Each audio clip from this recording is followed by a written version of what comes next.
Hola a todos. En los próximos minutos vamos a hablar de la Guerra de Corea, la misma que comienza en el año 1950 y termina en el año 1953. Pero para poder entender las causas, tenemos que ir al fin de la Segunda Guerra Mundial.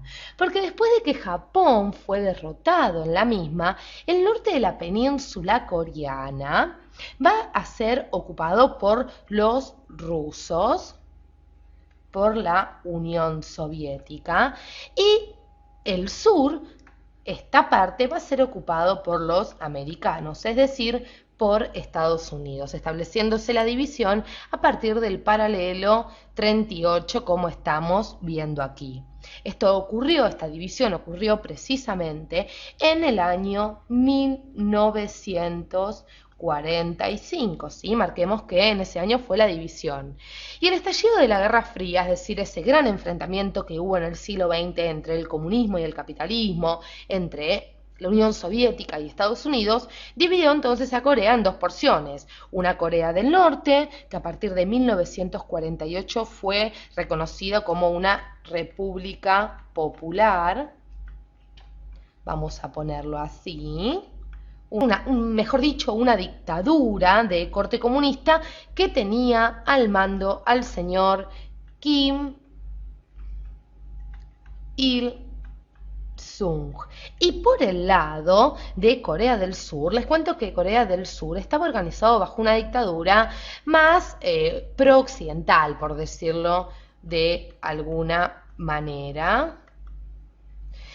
Claro está, un corte más capitalista, que estaba al mando del señor Syngman Rhee. Pero no nos demoremos más y vamos a ver a estos dos señores que estamos nombrando hace algunos segundos. Aquí lo tenemos al señor Syngman Rhee y aquí lo tenemos al señor Kim Il-sung. Muy bien, entonces nosotros decíamos que cada uno por su parte se ocupaba de una porción de Corea. Pero un año después, en 1949, vamos a centrarnos aquí, un hecho va a cambiar la situación del continente asiático. ¿Qué va a pasar? Bueno, va a pasar algo en China. Va a estallar la revolución china y va a triunfar la revolución china. Y esta revolución comunista china, vamos a ponerlo así, revolución comunista china va a afectar también la situación de Corea para aquel entonces y va a ser una de las grandes causas que va a movilizar a las dos potencias.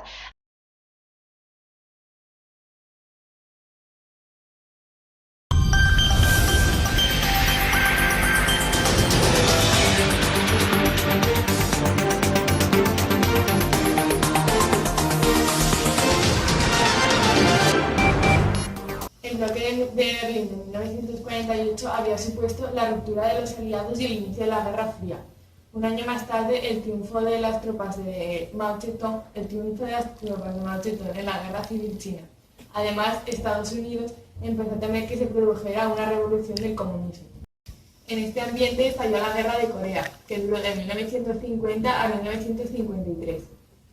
Tras la Segunda Guerra Mundial, Corea fue dividida en dos partes separadas por el paralelo 38, una que era la parte norte, que estaba bajo influencia de un régimen comunista, y la parte sur, que estaba gobernada por una dictadura anticomunista.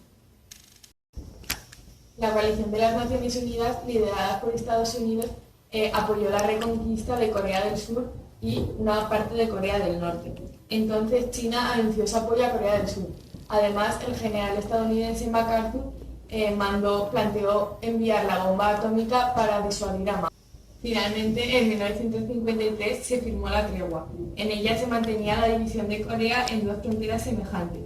Este conflicto tuvo muchos efectos importantes, por ejemplo, la muerte de millones de personas.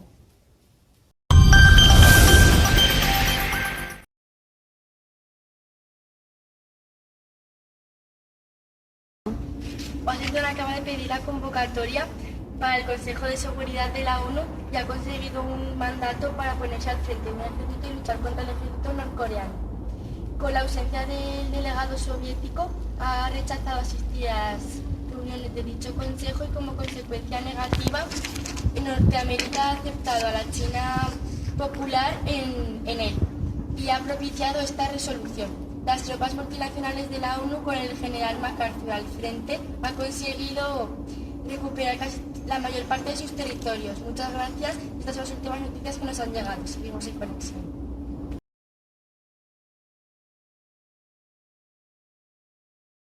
Hola, buenas tardes. En el programa de entrevistas de hoy os vamos a presentar a Mao Zedong.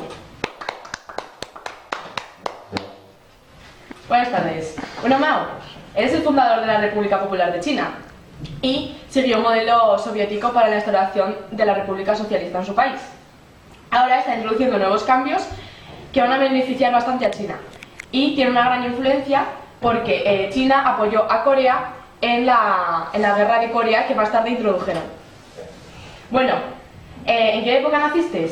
Nací en 1983 y al poco tiempo abandoné mi casa paterna. Más tarde entré en la escuela de magisterio y finalmente me incorporé al ejército nacional socialista. ¿Qué iniciativa tomaste en Pekín en 1919? Tomé parte activa en la revuelta estadounidense y en 1971 participé en la creación del Partido Comunista. Más tarde fui responsable de una alianza con el Partido Nacional Socialista. ¿Y cuándo emprendiste la larga marcha de China con el Ejército Rojo? En 1934, tras cercar las tropas del ejército de la URSS. ¿Qué teoría o qué bases impones para la sociedad agraria china? Adopté la teoría marxista para la sociedad agraria china, insistiendo que los campesinos, en vez de los granjeros, debían liderar la revolución. ¿Y por qué este movimiento? Porque hay que luchar y seguir luchando aunque sea previsible la derrota. Bueno, ¿y tienes teoría propia? ¿Qué pretendes con ella? Pretendo romper con todo lo establecido y he creado nuevas leyes y reformas. Voy a firmar un tratado de amistad con la URSS en el que nos deberán de prestar ayuda económica y militar en caso de necesidad. Perfecto. Para terminar, ¿cómo crees que va a ser el futuro de tu país? En mi opinión, Corea del Norte va a seguir con el modelo soviético, pero las dos Coreas van a ir separándose poco a poco. Muchas gracias por la entrevista de hoy, ha sido un placer compartir este tiempo contigo y espero que nos veamos en otra ocasión. Un placer.